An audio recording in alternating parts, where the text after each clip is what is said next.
Good morning, Radhe Radhe. अपना जो BSc second year की क्लासेस चली रही थी भाई, मैं लिख दिए हैं यहाँ पे। आपको पता ही है जो सबसे पहले अपनी क्लास होती है वो थर्मो की होती है सेकेंड ईयर की। तो लास्ट लेक्चर में अपन ने कहाँ तक कर लिया था? लास्ट लेक्चर में अपन कर रहे थे मैक्सवेल के इक्वेशंस, अपन कैलकुलेट कर रहे थे, मैक्सवेल के इक्वेशन निकाल रहे थे। तो मैं एक बात मैं फिर से रिपीट कर रहा हूँ, ये बात मैं बार बार रिपीट कर रहा हूँ कि जो ये क्वेश्चन है ना, ये मोस्ट क्वेश्चन है। ये मैं आपको होमवर्क के लिए इसीलिए देता हूँ कि ये क्या है, इसके एग्जाम में आने की पॉसिबिलिटी सबसे ज़्यादा रहती है इस चैप्टर से। तो आपने कर लिया होगा, मैं आपसे उम्मीद करता हूँ, और नहीं किया होगा वो देख लीजिएगा यहाँ पे। हालांकि मेरे को पता है कि करता कोई नहीं है, सब आपको टाइम ही कहाँ है। खैर अभी तो अब तो आपके इलेक्शन और आ गए, वैसे ही आपको टाइम नहीं मिलेगा। कोई बात नहीं, आईपीएल और स्टार्ट हो गए तो कोई दिन में इलेक्शनों के प्रचार में जाके बाद में अगर कुछ सोचे आगे पढ़ने का तो रात को फिर आईपीएल स्टार्ट हो जाते हैं। तो कोई बात नहीं है, करवाता हूँ मैं। मेरे को पता था वैसे कोई करने वाला तो है नहीं, जिसको आता है ऐसी बात नहीं है, आता नहीं है। आता मतलब अगर कोशिश करें ना तो कर सब लेते हैं, पर करता कोई नहीं है। तो इससे बढ़िया है कि देख लो। चलो, तो अपन ने केस फर्स्ट तो कर लिया था, अब केस सेकंड करेंगे। केस फर्स्ट में अपन ने क्या कांस्टेंट रखा था? केस फर्स्ट में अपन ने टी कांस्टेंट रखा था, और अपना जो इक्वेशन 5 था वो क्या था? यहाँ जो अपन टूल बॉक्स में लिख रहे थे वो था डी जी बराबर V D P minus H D T. ये अपना इक्वेशन 5 था। शायद आपको पता होगा, नहीं पता होगा तो आप पेज पलट के देख लीजिएगा। जो आपके इक्वेशन 5 था वो देखो, V D P minus H D T. तो अब फर्दर अपन आगे चलते हैं। तो आगे अपन ने पहला कौन सा केस लिया था? पहला अपन ने केस लिया था कि अगर टी कांस्टेंट हो तो। अब अपन कौन सा केस लेंगे? केस सेकंड क्या लेंगे? अगर पी कांस्टेंट हो तो, यानी अपना दाब अगर कांस्टेंट रखे तो अपन क्या करेंगे? यहाँ लिखेंगे, ये आप लिखना मत, ये आपको पता है। तो अपन क्या लिखेंगे कि केस सेकंड, ये मैंने लिख दिया साइड में कि आपको पता रहे कि अपन कौन से इक्वेशन से ये सारा काम करने जा रहे हैं। तो यहाँ क्या लिखेंगे अपन? केस सेकंड क्या लिखेंगे कि यदि P कांस्टेंट हो, if P equal to constant. अगर P कांस्टेंट होता है तो फिर dP क्या हो जाएगा? आप जानते हो कि कोई भी अगर नियत चीज है, नियत कोई भी क्वांटिटी है, कांस्टेंट क्वांटिटी है, अगर उस कांस्टेंट अगर अपन कांस्टेंट का डेरिवेटिव करते हैं तो आपको पता है कि अगर कांस्टेंट का डेरिवेटिव 0 हो जाता है तो अपन dP बराबर क्या हो जाएगा? 0 हो जाएगा। अब मैं dP का मान कहाँ रखूंगा? dP की वैल्यू में समीकरण जो अपने इक्वेशन 5 आई है वहां मैं पुट कर दूंगा। तो अपन क्या लिखेंगे? Put value in equation 5। तो क्या करेंगे कि समीकरण 5 में dP का मान रखने पर, समीकरण 5 में dP का मान रखने पर, तो समीकरण 5 में रख देंगे ये वैल्यू। तो ये क्या जाएगा? dg बराबर v dot 0 minus H D T. तो dg बराबर क्या हो जाएगा? माइनस एच डी टी हो जाएगा। भाई आपको पता है कि कोई भी चीज अगर 0 से मल्टीप्लाई करते हैं तो क्या हो जाता है? 0 हो जाती है। तो ये चीज क्या हो जाएगी? वॉल्यूम अगर 0 से मल्टीप्लाई होगा तो ये वाली टर्म अपने पास क्या आ जाएगी? 0, और यहाँ पे क्या बच जाएगा? डी जी बराबर माइनस एच डी टी। अब मैं इस डी टी का इधर ट्रांसफर कर देता हूँ, सेम काम है डिट्टो। अपन क्या है, पिछले 3-4 इक्वेशंस जो भी कर रहे थे पिछले, शायद मेरे को लग रहा है ये वीक तो मैंने सिर्फ मैक्सवेल इक्वेशन पढ़ाने में ही लगा दिया पूरा। वो मैं इसलिए लगा रहा हूँ कि आपको ये क्या है कि इसके ये क्वेश्चन आने की पॉसिबिलिटी सबसे ज़्यादा रहती है। और अगर ये क्वेश्चन आप कर लोगे ना तो समथिंग ये आता भी बड़े नंबर का है, 3.5, 4, 5 नंबर तक का आ जाता है। तो या तो चारों इक्वेशन पूछ लेता है, 4 इक्वेशन पूछेगा तो एक पूरा बड़ा क्वेश्चन आ जाएगा, और अगर 2 इक्वेशन पूछता है, 1 इक्वेशन पूछता है तो थोड़ा छोटा नंबर का आ जाएगा, पर आता जरूर है यहाँ से। इस वजह से मैं क्या थोड़ा आपको होमवर्क के लिए देता हूँ, वरना तो मेरे को क्या है कि मैं तो इसको 2 दिन में सारा छपवा देता, 4 इक्वेशन 1 दिन में 2 इक्वेशन करवा देता। फिर आप भी कहते कि यार सर ने फटाफट करवा दिया, उस आधी चीजें समझ में नहीं आई। तो वो सारी चीजें मैंने टाइम लगा कि इसी वजह से बता रहा हूं मैं आपको। देख लो, चलो आगे। अगर अब क्या करते हैं अपन नेक्स्ट स्टेप में कि अगर मैं इस dt को अगर मैं इधर ट्रांसफर करूं तो अभी ये क्या है, फुल डेरिवेटिव में है। अगर मैं इसको इधर ट्रांसफर करके पार्शियल डेरिवेटिव में लिख सकते हैं, क्यों चेंज ही तो है, तो अपन लिख देंगे इसको पार्शियल डेरिवेटिव में। तो ये क्या हो जाएगा, डेल जी अपॉन डेल टी। और अपना कांस्टेंट क्या था, अपन ने क्या कांस्टेंट रख रहे थे यहाँ पे, p इक्वल टू कांस्टेंट रख रहे थे। जब p कांस्टेंट हो गया तो इधर क्या रह गया, माइनस एस।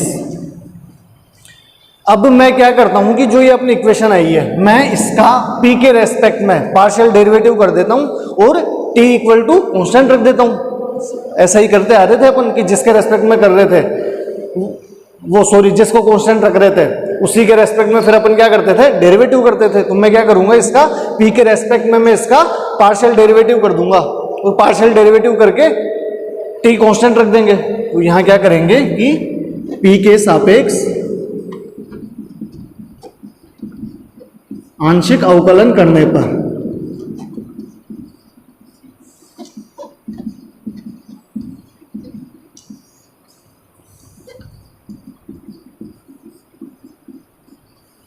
मैं p के रेस्पेक्ट में इसका पार्शियल डेरिवेटिव कर देता हूं। तो यहां क्या आ जाएगा, डेल अपॉन डेल p, इसका क्या हो जाएगा, डेल जी अपॉन डेल टी। और यहां क्या है, p इक्वल टू कॉन्स्टेंट है यहाँ पे, तो p इक्वल टू कॉन्स्टेंट हो जाएगा। और मैंने क्या लिखा था, आंशिक अवकलन करने पर, तथा ये थोड़ा सा और ये लिख लो, तथा t इक्वल टू कॉन्स्टेंट, यानी t को अपन नियत रख रहे हैं। जब p के रेस्पेक्ट में अपन पार्शियल डेरिवेटिव कर रहे हैं तब क्या कर रहे हैं, t को कांस्टेंट रख रहे हैं। तो यहाँ पे क्या आ जाएगा, बाहर क्या आ जाएगा, t इक्वल टू कांस्टेंट आ जाएगा। तो यहाँ t इक्वल टू कांस्टेंट आ गया। और अपन इससे अब LHS पार्ट का अपन डेरिवेटिव कर चुके, तो अपन RHS का भी करेंगे। भाई अगर अपन कोई भी इक्वेशन का कुछ भी करें, अगर मल्टीप्लाई करें, डेरिवेटिव करें, इंटीग्रेशन करें, कुछ भी, अगर आप कुछ भी ऑपरेट करते हो तो आप LHS और RHS दोनों तरफ क्या करोगे, ऑपरेट करोगे। तो मैं LHS में कर चुका, अब अपन RHS में आता है, तो माइनस को तो अपन बाहर लिख देंगे। और ये यहाँ क्या हो जाएगा, del S upon del P, p के रेस्पेक्ट में कर रहे हैं अपन, हाँ सॉरी p आएगा, t नहीं आएगा, del S upon del p। और क्या कांस्टेंट रखना है, t इक्वल टू कांस्टेंट।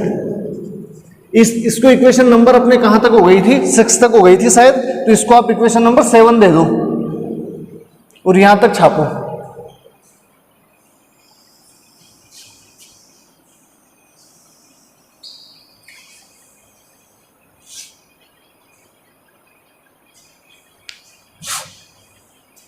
कुछ भी नहीं है, सारी चीजें रिपीट करे जा रहे हैं, रिपीट करे जा रहे हैं, और कुछ भी नहीं है इसमें।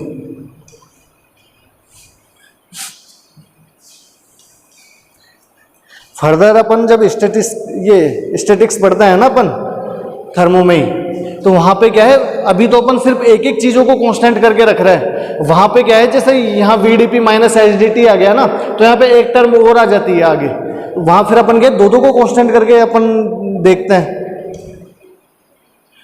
तो वो सारी चीजें अपन आगे पढ़ेंगे जब अपने स्टैटिस्टिकल मैकेनिक्स चलेगा, यानी सांख्यिकी, भौतिकी चलेगी, यांत्रिकी चलेगी, तब पढ़ेंगे। उसमें आते बोस आइंस्टाइन आ जाएगा, फर्मी डिराक आ जाएगा।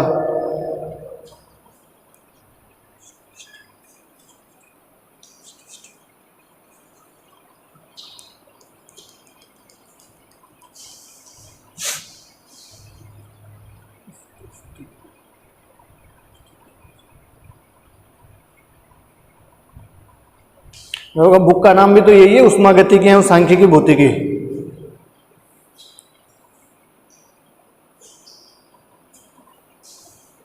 जो स्टैटिक्स का पार्ट आएगा वो अपन फर्दर आगे यूनिट्स में पढ़ेंगे।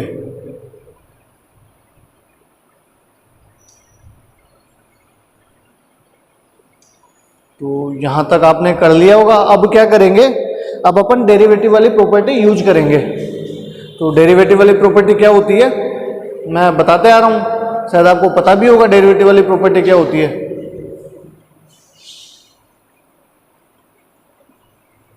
डेरिवेटिव वाली प्रॉपर्टी होती है del square F upon del X del Y equal to del square F upon del Y del X. यानी या तो पहले एक्स के रेस्पेक्ट में कर लो या वाई के रेस्पेक्ट में कर लो, या फिर पहले वाई के रेस्पेक्ट में कर लो या एक्स के रेस्पेक्ट में कर लो, आंसर वही आना है। तो अपन ये प्रॉपर्टी यूज कर लेंगे। तो यहाँ तक आपने लिख लिया होगा इक्वेशन 7 तक। तो मैं इसको हटा देता हूँ।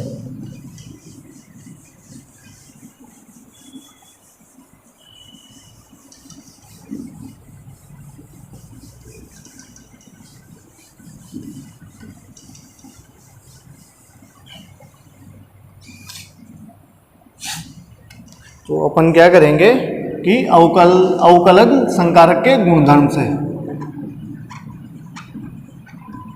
अवकलज संकारक के गुणधर्म से। तो अवकलज संकारक का गुणधर्म क्या है? Del square F upon del X del Y equal to del square F upon del Y del X. इसको समीकरण नंबर 8 दे दो। अब एक चीज देखो कि अब मैं वापस लिखने वाला नहीं हूं, क्यों? मैं आपको कई बार करा चुका और कई बार बता चुका। अब मैं यहां से सीधे बताऊंगा। जो आपके इक्वेशन 6 है वहां क्या है, आप इक्वेशन 6, 7 और 8 को देखो। तो सबसे पहले आप 8 को देखते हैं। 8 को देखेंगे अपन। तो 8 में क्या करेंगे? 8 में क्या प्रॉपर्टी है कि अगर किसी भी फंक्शन का अपन पहले y के रेस्पेक्ट में कर दे या पहले x के रेस्पेक्ट में कर दे, तो दोनों चीजें क्या आएगी? बराबर आएगी। क्यों? ये है कि प्रॉपर्टी है इसकी, डिफरेंशियल उसकी ऑपरेटर की। तो ये प्रॉपर्टी है, तो अपन इस प्रॉपर्टी का यूज करेंगे। अब आपको प्रॉपर्टी पता चल गई कि चाहे पहले x के रेस्पेक्ट में कर लो चाहे पहले y के रेस्पेक्ट में कर लो। फिर अपन फर्दर आगे चलते हैं। तो अब अपन क्या करेंगे कि ये जो इक्वेशन 6 और 7 है, तो इक्वेशन 6 को देखो। 6 में क्या है, मैं यहीं से बता देता हूँ 7 से ही कि 6 है ना आपके। 6 आप 6 को देखो। 6 में क्या है कि पहले p के रेस्पेक्ट में हो रहा है और फिर उसका जो अपन आंशिक अवकलज कर रहे थे वो किसके रेस्पेक्ट में हो रहा था? t के रेस्पेक्ट में। और यहाँ पे क्या था? t इक्वल टू कॉन्स्टेंट था और यहाँ पे p इक्वल टू कॉन्स्टेंट था। और इक्वेशन 7 है, ये आपको दिख ही रही है कि यहाँ पहले t के रेस्पेक्ट में हो रहा है, फिर p के रेस्पेक्ट में हो रहा है, और फिर क्या हो रहा है कि इधर p कॉन्स्टेंट है इधर t कॉन्स्टेंट है। तो अगर मैं इन दोनों को अगर मैं इंटरचेंज कर दूं, अगर मैं इनको बदल दूं आपस में, तो क्या हो जाएगा? इक्वल ही रहेंगे भाई, फर्क तो पड़ने वाला है नहीं भाई। अपन एक बार p को कांस्टेंट रख रहे हैं, एक बार t को कांस्टेंट रख रहे हैं, और p के और t के रेस्पेक्ट में अपन डेरिवेटिव कर रहे हैं। तो दोनों चीजें चाहे मैं पहले p के रेस्पेक्ट में कर दूं चाहे t के रेस्पेक्ट में कर दूं, आना बराबर ही अपने सारी चीजें। तो मैं क्या करता हूं कि जो अपने इक्वेशन 6 और 7 है उनके क्या है, LHS पार्ट इस वाली प्रॉपर्टी से इक्वल हो गए। तो जब LHS पार्ट इक्वल हो गए तो आपको पता है कि अगर LHS पार्ट इक्वल हो गए तो RHS पार्ट भी इक्वल होंगे। तो अपन क्या लिखेंगे कि समीकरण वो 6, 7 व 8 से, तो क्या लिखेंगे कि समीकरण 6, 7 व 8 से। तो समीकरण 6, 7, 8 में क्या हो जाएगा आपके? समीकरण 6 क्या था? समीकरण 6 ये था, और इधर क्या था कि इधर ये t कांस्टेंट था, वो सॉरी t के रेस्पेक्ट में हो रहा था और p कांस्टेंट था। तो यहां क्या लिख देंगे अपन?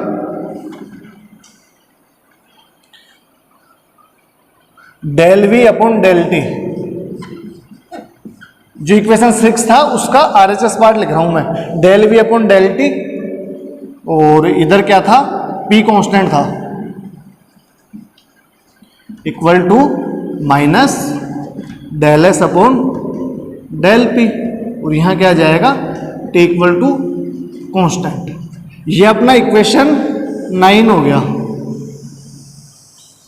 इधर p कांस्टेंट इधर t, सही है। ये इक्वेशन अपना 9 आ गया। तो यहां क्या लिख दोगे कि समीकरण 9 मैक्सवेल का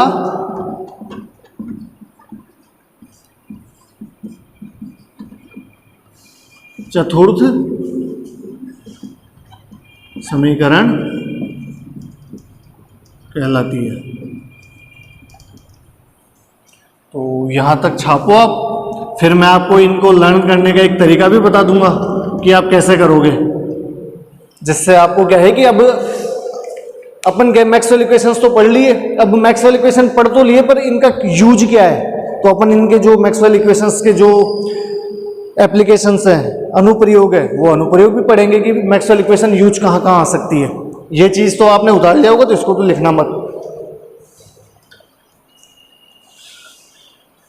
तो मैक्सवेल इक्वेशंस के अपन आगे क्या पढ़ेंगे? अनुप्रयोग। तो उससे पहले आपको अब अनुप्रयोग पढ़ोगे तो सीधी सी बात है, वहां तो मैक्सवेल इक्वेशन सीधे आएगी कि भाई मैक्सवेल की कौन सी इक्वेशन यूज करनी है। तो अपन क्या करेंगे कि सबसे पहले मैक्सवेल इक्वेशन को लर्न कैसे करते हैं वो मैं आपको बता दूंगा।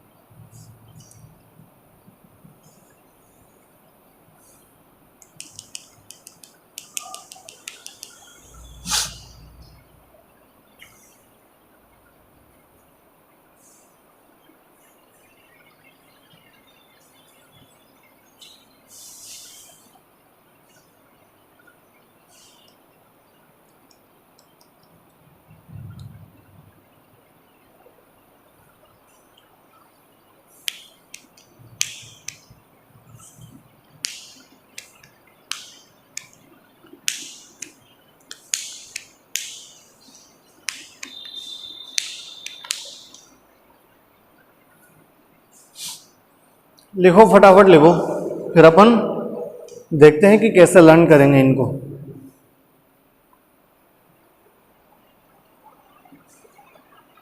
दो मिनट में याद हो जाएगी चारों इक्वेशंस।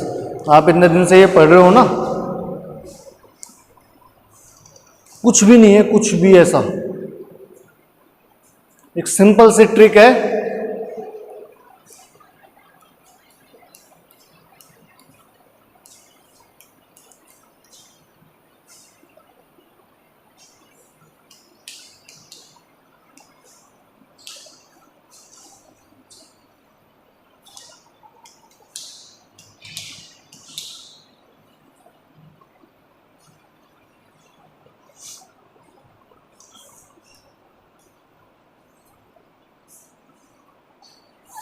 तो लिख लिया होगा, दो तीन लाइनें ही थी, अब बहुत टाइम दे दिया मैंने, तो मैं इस चीज़ को अब हटा देता हूँ।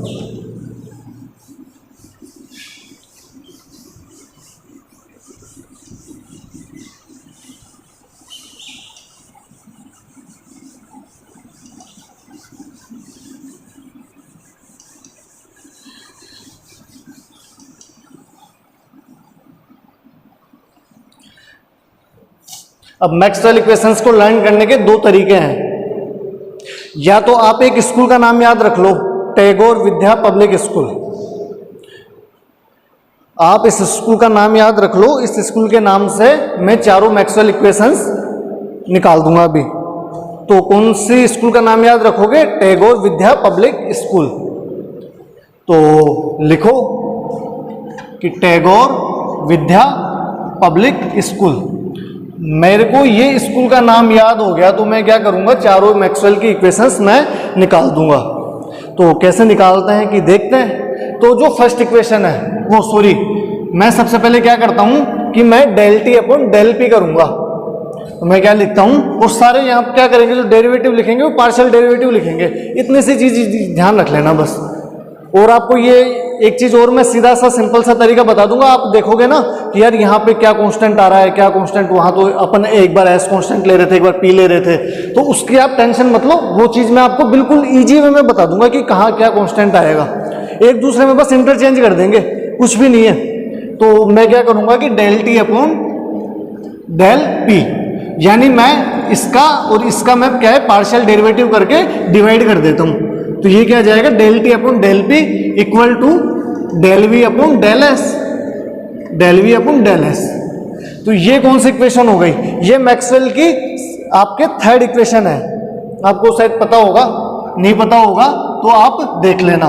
तो ये आपके मैक्सवेल की थर्ड इक्वेशन आ गई। अब आपको ये सोच रहे होंगे कि यार इधर क्या कांस्टेंट रखे और इधर क्या कांस्टेंट रखे।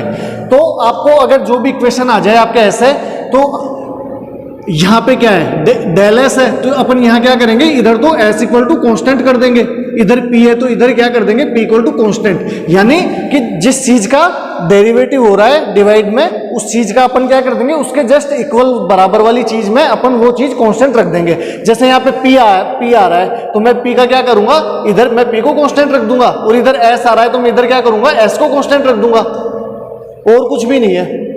यहाँ पे इक्वल टू कांस्टेंट। मैंने क्या किया है कि टैगोर विद्या पब्लिक स्कूल मेरे को नाम याद है, तो मैं क्या करूंगा कि del T upon del P equal to del V upon del S, मैं ये कर दूंगा सबसे पहले। तो जब मैं ये कर रहा हूं तो मैंने ये लिख दिया। आप अभी कांस्टेंट को मत देखो। फिर क्या करूंगा कि इधर जो इक्वल आरएचएस पार्ट में अगर एस डिवाइड में आ रहा है, यानी एस का डेरिवेटिव पार्शियली अपन आरएचएस पार्ट में कर रहे हैं, तो मैं क्या करूंगा कि एलएचएस पार्ट में एस को कांस्टेंट रख दूंगा, और इधर एलएचएस पार्ट में क्या हो रहा है, पी का डेरिवेटिव कर रहे हैं अपन, पी का डेरिवेटिव करके उसको डिवाइड कर रहे हैं। तो मैं इधर आरएचएस पार्ट में क्या कर दूंगा, पी इक्वल टू कांस्टेंट रख दूंगा। तो ये अपनी इक्वेशन थर्ड आ गई। अब मैं क्या करता हूं कि मैं जो ये इक्वेशन है इसको मैं उल्टा कर देता हूं। अगर मैं इस इक्वेशन को उल्टा कर दूंगा तो अपने कौन सी इक्वेशन आ जाएगी, अपनी इक्वेशन आ जाएगी, सेकंड इक्वेशन आ जाएगी मैक्सवेल की। तो मैं इस इक्वेशन को उल्टा कर देता हूं। तो मैं क्या लिखता हूं कि del P upon del T, इस चीज को मैंने क्या कर दिया है, उल्टा कर दिया है इस इक्वेशन को। तो del P upon del T हो जाएगा equal to del S upon del V हो जाएगा। सिंपल सी बात है। अब क्या करोगे आप, अगर मैं क्या देखता हूं कि इधर अपन जो एलएचएस पार्ट में क्या कर रहे हैं, अपन टी का डेरिवेटिव कर रहे हैं और डिवाइड में है टी, तो अगर टी डिवाइड में, तो आरएचएस पार्ट में क्या हो जाएगा, टी इक्वल टू कॉन्स्टेंट हो जाएगा।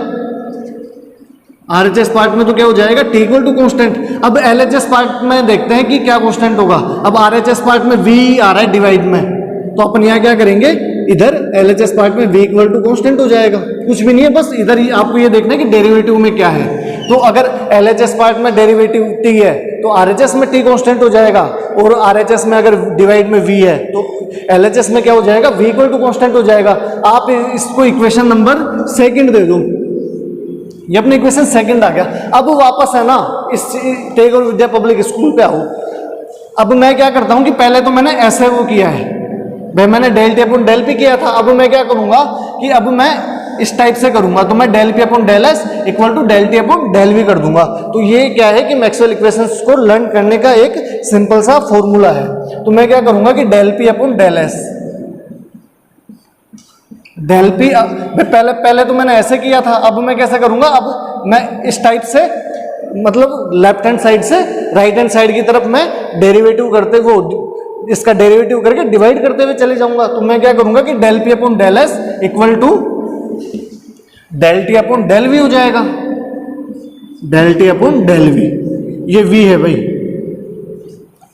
Del V del T upon del V. अब अपन वही लगाएंगे, वही चीज कि अपन क्या करेंगे कि ये अगर इधर v कांस्टेंट है आरएचएस पार्ट में, वो सॉरी v डिवाइड में है आरएचएस पार्ट में, तो मैं एलएचएस पार्ट में v इक्वल टू कांस्टेंट कर दूंगा। और एलएचएस पार्ट में अगर s डिवाइड में है तो मैं इधर आरएचएस पार्ट में s इक्वल टू कांस्टेंट कर दूंगा। कुछ भी नहीं कर रहे अपन, काम यही कर रहे हैं कि जो एलएचएस पार्ट में डिवाइड में है वो आरएचएस पार्ट का कांस्टेंट हो जाएगा, और जो आरएचएस पार्ट में डिवाइड में है वो एलएचएस पार्ट का कांस्टेंट हो जाएगा। ये अपना इक्वेशन फर्स्ट है। और जो आपको पता है कि जो इक्वेशन फर्स्ट और इक्वेशन फोर्थ आई है उसमें नेगेटिव साइन आया था, तो आप यहां क्या कर दोगे, नेगेटिव साइन लगा दोगे। ठीक है, आपको आ गया। और सीधी सी बात है, अब इक्वेशन 4 निकालनी है तो अपन वापस इस चीज का इंटरचेंज कर देंगे, वो सॉरी इसको चेंज कर देंगे, जो डिवाइड में है उसको ऊपर ले आएंगे और जो ऊपर है उसको नीचे ले आएंगे। तो अपन यहाँ क्या करेंगे कि del S upon del P equal to del V upon del T, और ये इक्वेशन अपना क्या हो जाएगा, इक्वेशन 4 हो जाएगा। और यहाँ क्या है, इधर P डिवाइड में है तो इधर आरएचएस पार्ट में क्या हो जाएगा, P इक्वल टू कांस्टेंट हो जाएगा, और आरएचएस पार्ट में T डिवाइड में है तो एलएचएस पार्ट में क्या हो जाएगा, T इक्वल टू कांस्टेंट हो जाएगा। इसको आप इक्वेशन नंबर 4 दे दो। और आपको एक चीज दिख रही होगी कि यहाँ नेगेटिव साइन है, तो यहाँ भी नेगेटिव साइन आ जाएगा। क्यों अपन इस चीज का इंटरचेंज कर रहे हैं, नेगेटिव साइन आपके इक्वेशन फर्स्ट और इक्वेशन 4 में ही आता है। तो ये सिंपल सा तरीका है। अगर इस तरीके से अगर आपको याद नहीं होती है तो मैं आपको एक तरीका और बता देता हूँ। तो सबसे पहले आप ये चीज़ लिखो, मैं एक बार फिर से रिपीट कर रहा हूँ कि मैं क्या करता हूँ कि मेरे को एक स्कूल का नाम याद है, यानी कौन सा स्कूल है वो, टैगोर विद्या पब्लिक स्कूल। अब मेरे को इस स्कूल का नाम याद है तो मैं क्या करता हूँ कि मैं सबसे पहले यूं जो वर्टिकली है, वर्टिकली लाइन में मैं ऐसे रो में चलता हूँ, वो सॉरी कॉलम में चलता हूँ मैं ऐसे, सबसे पहले मैं कॉलम में चलता हूँ। तो मैं क्या करूँगा कि del T upon del P equal to del V upon del S, मैं ये वाली एक डेरिवेटिव करके डिवाइड में ये दोनों लिख देता हूँ मैं। तो मेरे क्या आ जाएगा, ये वाली फॉर्म आ गई मेरे। तो अब मैं क्या करता हूँ कि ये फॉर्म आ गई, तो अगर आरएचएस पार्ट में एस डिवाइड में है तो मैं एलएचएस पार्ट में एस कांस्टेंट हो जाएगा, और एलएचएस पार्ट में अगर पी डिवाइड में है तो आरएचएस पार्ट में पी कांस्टेंट हो जाएगा। आपको कुछ ही नहीं करना, आपको ये चीजें देखनी है। अगर इधर एस आ रहा है तो इधर एस कांस्टेंट हो जाएगा, और अगर इधर पी आ रहा है तो इधर पी कांस्टेंट हो जाएगा। कुछ भी नहीं करना। अगर आप ऐसे याद नहीं रख सकते तो ऐसे याद रख लो कि अगर इधर अगर इधर एस आ रहा है तो इधर एस कांस्टेंट हो जाएगा, और अगर इधर पी आ रहा है तो इधर पी कांस्टेंट हो जाएगा। एक दूसरे आपको अपोजिट देखना है। ठीक है, सेकंड इक्वेशन क्या हो जाएगी, सेकंड इक्वेशन वो ये थर्ड इक्वेशन आ गई। सेकंड इक्वेशन मैं इस चीज को जो थर्ड इक्वेशन थी इसको मैं उल्टा कर दूंगा, तो जो उल्टा कर दूंगा तो ये वाली टर्म आ जाएगी। तो अगर इधर v है तो इधर v कांस्टेंट हो जाएगा, अगर इधर t है तो इधर t कांस्टेंट हो जाएगा। तो एक चीज तो मैंने ऐसे कॉलम में कर ली। अब मैं रो में जाता हूं तो मैं क्या करूंगा, मैं इस टाइप से यूं आगे बढ़ूंगा। तो मैं क्या करूंगा कि del P upon del S equal to del T upon del V कर दूंगा मैं। तो फिर मेरे ये वाली टर्म आ जाएगी। तो इधर v है तो मैं इधर v कांस्टेंट कर दूंगा, इधर s है तो इधर s कांस्टेंट कर दूंगा। अब क्या है, आपको पता है कि इक्वेशन फर्स्ट में नेगेटिव साइन आया था तो मैं यहाँ नेगेटिव साइन लगा दूंगा। और क्या करेंगे फिर इसके बाद कि जो ये इक्वेशन आई थी इसका मैं उल्टा कर दूंगा वापस। जैसा अपन ने इक्वेशन सेकंड के लिए किया था, तो मैं इसका उल्टा करता हूं तो अपने ये टर्म आ जाएगी, तो इधर टी कांस्टेंट हो जाएगा, क्योंकि आरएचएस पार्ट में टी आ रहा है और एलएचएस पार्ट में पी आ रहा है, तो आरएचएस पार्ट की तरफ पी कांस्टेंट हो जाएगा। यानी अगर इधर टी आ रहा है तो इधर टी कांस्टेंट हो जाएगा, और अगर इधर पी आ रहा है तो इधर पी कांस्टेंट हो जाएगा। तो ये इक्वेशन छापो आप, ये याद करने का एक बढ़िया मेथड है। इसके अलावा अगर आपको इससे याद नहीं होते जो उष्मागतिकी के निर्देशांक थे, हालांकि ये भी उष्मागतिकी के निर्देशांक ही हैं, टी वी पी एस, तो अगर आपको इससे याद नहीं होता तो मैं आपको एक फॉर्मूला और बता देता हूं, एक टाइप और बता देता हूं, एक ट्रिक और बता देता हूं। पहले आप ये चीज लिखो, जिसको जिससे याद हो जाए उसी से बढ़िया है। तो सबसे पहले आप एक बार ये वाली ट्रिक लिखो, फिर मैं एक दूसरी ट्रिक और लिखा देता हूं। इसको लिख लो ट्रिक नंबर फर्स्ट। ये अपनी ट्रिक फर्स्ट हो गई।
तो यहाँ तक कर लिया होगा आपने, फिर अपन फर्दर चलते हैं आगे।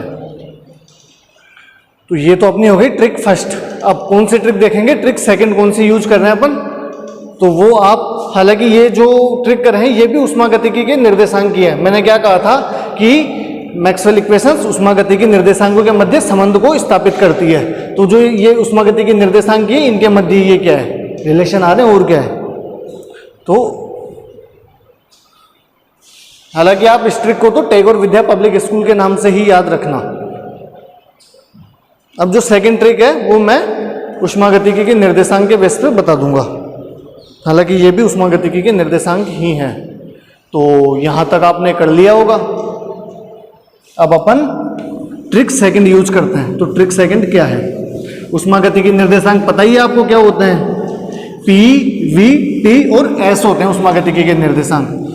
अगर आपने इतने दिन से थोड़ा सा भी ध्यान दिया होगा, हल्का फुल्का भी, तो मैं हर लेक्चर में, जब से मैंने मैक्सवेल इक्वेशंस पढ़ा रहा हूँ, मैं हर लेक्चर में मैंने बताया है। अगर आप नहीं मानो तो पिछले सारे लेक्चर्स देख लेना एक बार, जिसने नहीं देखा हो तो आपको पता चल जाएगा कि मैं हर लेक्चर में बता रहा हूँ कि उष्मागतिकी के निर्देशांक कौन कौन से होते हैं। उष्मागतिकी के निर्देशांक होते हैं पी वी टी एस, यानी प्रेशर हो गया, वॉल्यूम हो गया, टेम्परेचर हो गया और एंट्रोपी हो गई, यानी दाब, ताप और आयतन और एंट्रोपी।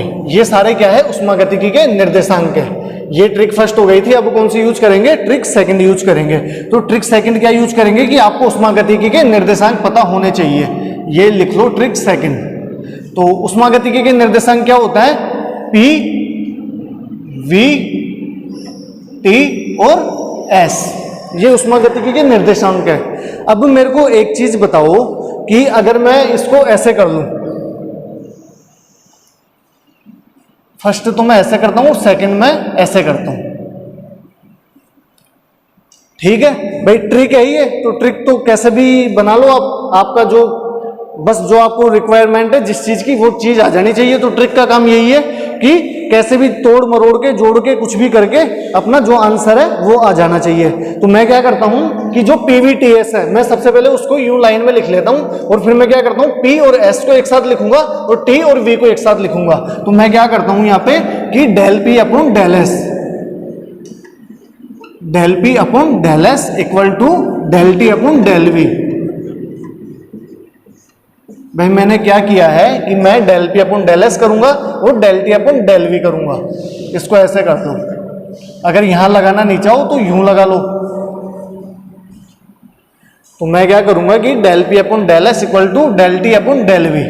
भाई मैं यूं चल रहा हूं तो मैं यूं करूंगा, पहले पी को लूंगा फिर एस को लूंगा। अगर मैं यूं चल रहा हूं तो मैं पहले टी को लूंगा फिर वी को लूंगा। तो ये अपने कौन सी इक्वेशन आ गई, ये इक्वेशन अपने फर्स्ट आ गई। तो अब आपको पता है कि ये इक्वेशन फर्स्ट है, तो इसमें क्या आएगा, नेगेटिव साइन आएगा, क्योंकि मैंने क्या बताया था कि जो इक्वेशन फर्स्ट और इक्वेशन फोर्थ है, नेगेटिव साइन सिर्फ इक्वेशन फर्स्ट और इक्वेशन फोर्थ में ही आता है।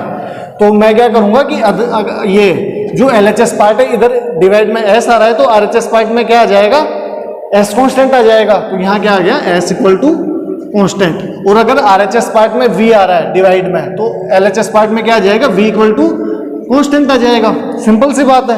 और ये अपने इक्वेशन फर्स्ट आ गई। अब आपको पता है कि इक्वेशन फर्स्ट आपने जो मैंने टैगोर विद्या पब्लिक स्कूल से बताया था, वहां क्या बताया था मैंने कि इक्वेशन फर्स्ट और इक्वेशन फोर्थ एक दूसरे के क्या है, उल्टे हैं। तो मेरे को इक्वेशन फोर्थ निकालने के लिए मैं क्या करूंगा कि मैं इस इक्वेशन को उल्टा कर दूंगा। तो ये क्या आ जाएगा, del S upon del P equal to del V upon del T. इसमें भी माइनस आएगा, क्यों, मैं क्या बताया था कि इक्वेशन 4 और इक्वेशन फर्स्ट में माइनस आता है। तो अगर मैं इस इक्वेशन का उल्टा करूंगा तो यहाँ क्या आ जाएगा, इधर t है तो इधर LHS पार्ट में t कांस्टेंट आ जाएगा, और LHS पार्ट में डिवाइड में p है तो RHS पार्ट में p इक्वल टू कांस्टेंट आ जाएगा। ठीक है, ये आपकी इक्वेशन 4 हो गई, ये इक्वेशन 4 हो गई, और ये इक्वेशन सेकंड हो गई, वो सॉरी फर्स्ट हो गई। भाई इक्वेशन फर्स्ट और इक्वेशन 4 एक दूसरे के क्या है, एक दूसरे के अपोजिट है, यानी उल्टे हो जाते हैं, अपन उनको उल्टा कर देते हैं। तो ये अपने क्या हो गई, इक्वेशन फर्स्ट और इक्वेशन 4 हो गई। अब अपन क्या करते हैं, अपन वापस ये PVTS लेंगे और इसके बाद क्या करेंगे कि मैंने सबसे पहले यहां से यहां तक गया हूं मैं, तो अब मैं क्या करूंगा, मैं यहां से यहां तक जाता हूं और यहां से यहां तक आता हूं। तो अपन क्या करेंगे कि मैं क्या लिखूंगा, PVT और S। तो मैं सबसे पहले मैं क्या कर रहा था कि फर्स्ट और लास्ट को लिया था और सेकंड और थर्ड को लिया था। अब मैं क्या करूंगा, जो ओड है उनको लूंगा और जो इवन है उनको लूंगा। यानी ओड कौन सा है, फर्स्ट और 3 को ले लूंगा, और इवन कौन सा है, सेकंड और 4 को ले लूंगा। तो मैं क्या करता हूं कि मैं सबसे पहले मैं यहां से यहां तक चलता हूं, यानी फर्स्ट और 3 पे, और फिर मैं फोर्थ से सेकंड पे आता हूं। तो यही काम किया है अपन ने, तो ऐसा कुछ है नहीं इसमें। तो अपन क्या करेंगे कि डेल पी, अब इसको लिखेंगे, जो जो अपन ने जैसे जैसे चले वैसे वैसे लिख देंगे। तो मैं यहाँ क्या करूंगा कि del P upon del T equal to del S upon del V. ये वी है भाई, यू मत समझ लेना इसको, ये सारे वी हैं, यू तो आया ही नहीं यहाँ पे, वो तो ऊर्जा फलन में होता है वो। तो यहाँ क्या आ जाएगा, यहाँ वी इक्वल टू कॉन्स्टेंट आ जाएगा, क्योंकि RHS पार्ट में क्या है, V डिवाइड में है तो LHS पार्ट में V कांस्टेंट हो जाएगा, और LHS पार्ट में क्या है कि T है डिवाइड में, तो RHS पार्ट में क्या आ जाएगा, T इक्वल टू कांस्टेंट हो जाएगा। और ये इक्वेशन अपन इसको क्या दे देंगे, इक्वेशन सेकंड दे देंगे। ये अपनी इक्वेशन सेकंड आ गई। और आपको पता है कि इक्वेशन सेकंड और इक्वेशन थर्ड क्या है, एक दूसरे के अपोजिट है। तो मैं इसको क्या करूंगा कि मैं इसको, इस जो इक्वेशन है मैं इसको उल्टा कर दूंगा। तो ये क्या हो जाएगा, इक्वेशन अपने थर्ड इक्वेशन आ जाएगी। तो मैं इस चीज को उल्टा लिख देता हूं। तो मैं क्या करूंगा, del T upon del P कर दूंगा equal to del V upon del S लिख दूंगा। तो ये चीज अपने क्या आ गई, इक्वेशन थर्ड आ गई। अब आपको वही चीज करना है कि कांस्टेंट क्या क्या रखोगे। भाई आपका प्रॉब्लम आपको यही आएगी कि अपन किस चीज को अपन कांस्टेंट रखे। तो आपको क्या दिख रहा है, LHS पार्ट में डिवाइड में P है, तो मैं RHS पार्ट में इक्वल टू क्या कर दूंगा, P कांस्टेंट रख दूंगा, और RHS पार्ट में S कांस्टेंट है तो मैं क्या करूंगा कि LHS पार्ट में S इक्वल टू कांस्टेंट लिख दूंगा। ये अपनी इक्वेशन कौन सी आ गई, ये अपनी इक्वेशन थर्ड इक्वेशन आ गई। ये मैक्सवेल इक्वेशंस का निकालने का क्या है, सेकंड ट्रिक है। तो मैं एक बार फिर से रिपीट कर देता हूं कि मैं क्या करता हूं कि जो अपने उष्मागतिकी के निर्देशांक है, मैं उसमें पहले एक लाइन में लिख देता हूं सीधे से, जैसे लीनियर उसमें। तो मैं अगर इसको एक लाइन में रेखीय उसमें लिख दिया, तो मैं क्या करूंगा कि सबसे पहले तो मैं फर्स्ट और 4 को ले लूंगा, और फिर सेकंड और थर्ड को ले लूंगा। तो मैं जैसे जैसे मैंने ये लाइन खींची है, मैं उस हिसाब से मैं क्या करूंगा, इनके जो ये निर्देशांक है उनका डेरिवेटिव कर लूंगा और उनको डिवाइड में कर दूंगा। तो मैं इसका क्या करूंगा, del P upon del T और del P upon del S, क्योंकि मैं फर्स्ट और 4 को ले रहा हूं, और फिर क्या करेंगे del T upon del V, क्योंकि मैं थर्ड और सेकंड को ले रहा हूं। तो अपन ऐसे कर देंगे, और आपको पता ही है फिर कांस्टेंट क्या क्या आ जाएगा। अगर इधर v है तो इधर v कांस्टेंट हो जाएगा, और अगर इधर s कांस्टेंट है तो इधर क्या आ जाएगा s कांस्टेंट, इधर s है तो इधर s कांस्टेंट आ जाएगा। और फिर मैं क्या करता हूँ, ये इक्वेशन फर्स्ट आ गई, तो इक्वेशन आपको पता है इक्वेशन फर्स्ट और फोर्थ में ही क्या आता है, नेगेटिव साइन आता है, तो मैं यहाँ पे क्या लगा देता हूँ, नेगेटिव साइन। अब आपको पता है कि इक्वेशन फर्स्ट और इक्वेशन 4 एक दूसरे के उल्टे होते हैं, तो मैं इक्वेशन फर्स्ट को मैं क्या करता हूँ, उल्टा कर देता हूँ। मैं अगर इसको यूं उल्टा चेंज कर दूंगा तो ये क्या आ जाएगा, ये वाली टर्म आ जाएगी, और अगर ये टर्म आ गई तो आपको पता है कि इधर p है तो इधर p कांस्टेंट हो जाएगा, और अगर इधर t है तो इधर t कांस्टेंट हो जाएगा। अब मैं क्या करता हूं कि अब मेरे को इक्वेशन फर्स्ट और 4 का तो पता चल गया कि अपन कैसे निकाले। अब मैं क्या करूंगा कि इक्वेशन सेकंड और इक्वेशन थर्ड निकालनी है अपने को, तो मैं क्या करता हूँ, वापस मैं पीवीटीएस लिखता हूँ। तो अगर मैं पीवीटीएस लिखूंगा तो मैं क्या करूंगा कि पहले तो मैं क्या कर रहा था, फर्स्ट और 4 को ले रहा था, यानी पहले के और लास्ट को। अब मैं क्या करूंगा कि ओड और इवन को ले लूंगा, यानी मैं पहले फर्स्ट और थर्ड को लूंगा, फिर फोर्थ और सेकंड को लूंगा। तो मैं क्या करूंगा कि del P upon del T equal to del S upon del V, और आपको कांस्टेंट वही रखना है कि अगर इधर t है तो इधर t कांस्टेंट हो जाएगा, और अगर इधर v है तो इधर v इक्वल टू कांस्टेंट हो जाएगा। इसके बाद अपन क्या करते हैं, इसके बाद अपन करेंगे कि अगर इधर ये v कांस्टेंट हो गया और इधर t कांस्टेंट हो गया, इधर v और इधर t कांस्टेंट हो गया, तो अब मेरे को पता ही ये इक्वेशन सेकंड आ गई। अगर मैं इक्वेशन सेकंड को अगर मैं उल्टा कर दूं तो इक्वेशन थर्ड आ जाएगी, और आपको पता है इक्वेशन सेकंड और इक्वेशन थर्ड में नेगेटिव साइन नहीं आता है, तो ये क्या करेंगे अपन इसको उल्टा कर देंगे, तो अपने ये वाली टर्म आ जाएगी, और अगर इधर s है तो इधर s कांस्टेंट हो जाएगा, और अगर इधर p है तो इधर p इक्वल टू कांस्टेंट हो जाएगा। तो शायद आपको ये चीज समझ में आ गई होगी, और इससे अगर आप और कोई ट्रिक भी यूज कर सकते हो, अगर आपको पता है तो आप कर लो भाई, आपको तो याद हो जानी चाहिए। ट्रिक का मतलब क्या होता है, ट्रिक का यही होता है कि कैसे भी तोड़ मरोड़ के जोड़ के कैसे भी करो कि आपका आंसर आ जाए। तो ये ट्रिक मैंने काफी मेहनत की है मैंने इस ट्रिक पे, आगे आप देख लो, अगर और कोई इससे भी अगर कोई अच्छी ट्रिक मिल जाए आपको तो उससे याद कर लो, पर आपको ये चारों इक्वेशंस याद हो जानी चाहिए। अब याद में क्या है, अगर आपको ये सारी ट्रिक्स पता चल गई तो याद करने की जरूरत क्या है, 1 मिनट भी नहीं लगती है सारी इक्वेशंस लिखने में आपको। वो तो समझाने में तो टाइम लगेगा ही, आप सोच रहे होंगे कितना टाइम लगा दिए इसमें, समझाने में तो टाइम लगेगा ही। बाकी अगर एक बार आपको समझ में आ गई तो आपको 1 मिनट भी नहीं लगेगी इन इक्वेशंस को सोल्व करने में, लिखने में। तो ये सारी चीज आप लिखो।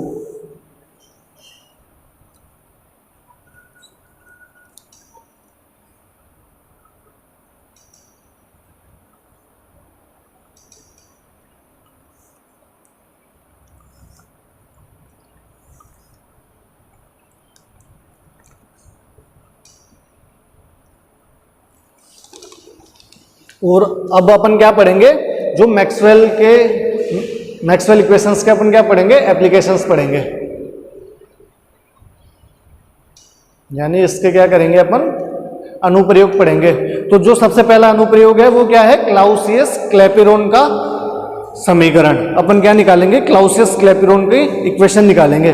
उसके बाद एक और एप्लीकेशन है इसकी, वो है जूल थॉम्सन कोएफिशिएंट, वो सोल्व करते हैं। उसके बाद एक अपन प्रत्यास्थता गुणांक ऐसा कुछ निकालते हैं, ER अपॉन ES करके इक्वल टू गामा होता है वो, तो अपन वो इक्वेशंस भी अपन सोल्व करेंगे। तो ये इसके 2, 3, 4 एप्लीकेशंस है, तो वो मैं आपको सारी line to line step by step सारी चीज़ें मैं आपको बता दूंगा। तो यहाँ तक आप लिख लीजिएगा। और सबसे पहले आपको क्या है, जब तक ये इक्वेशंस लर्न नहीं होगी तब तक आपको क्या है कि आगे जो मैक्सवेल्स के एप्लीकेशंस है वो आपको नहीं कर पाओगे, और आपको पता भी नहीं चलेगा। मैं कह दूंगा कि इक्वेशन सेकंड से, मैक्सवेल की सेकंड इक्वेशन से। अब आप क्या देखोगे, आप पेज थोड़े ना पलटते रहोगे कि मैक्सवेल की सेकंड इक्वेशन कौन सी है। जैसे ही मैं बोलूँ कि सेकंड इक्वेशन देखो, तो आपके माइंड में वो चीज़ इमेज बन जानी चाहिए कि सेकंड इक्वेशन कौन सी है। इस वजह से ये मैंने दोनों ट्रिक बताई है आपको, तो आप ये दोनों ट्रिक यूज कर लीजिएगा। इससे आपको पता चल जाएगा कि कौन सी इक्वेशन कौन सी है। यानी कि अपन कौन सबसे पहले अगर अपन पी का और टी का वो करते हैं डेरिवेटिव करके डिवाइड में करते हैं तो कौन सी इक्वेशंस आएगी। तो ये सारी चीज़ आप लर्न कर लीजिएगा, क्योंकि मैंने दोनों ट्रिक बता दी है। जो भी ट्रिक आपको अच्छी लगे उससे लर्न कर लो, और अगर इसके अलावा अगर आपको और कोई ट्रिक भी मिल जाए तो आप वो भी यूज कर सकते हो। बाकी आने इक्वेशन सेम चाहिए, ऐसे नहीं है कि ट्रिक भले कोई सी भी लगा रहे हो इक्वेशन ही दूसरी आ जाए, तो फिर क्या ही मतलब है ऐसे ट्रिक का। फालतू में टाइम वेस्ट करने से कोई मतलब है नहीं। तो सबसे बढ़िया है कि जो ये मैंने ट्रिक बताई है वही कर लो। ये दोनों बड़ी सिंपल ट्रिक है, काफ़ी टाइम लगा इनको बनाने में, तो आप ये सारी चीज़ें याद कर लो। तो आज की क्लास आपकी यही कंप्लीट होती है। राधे राधे।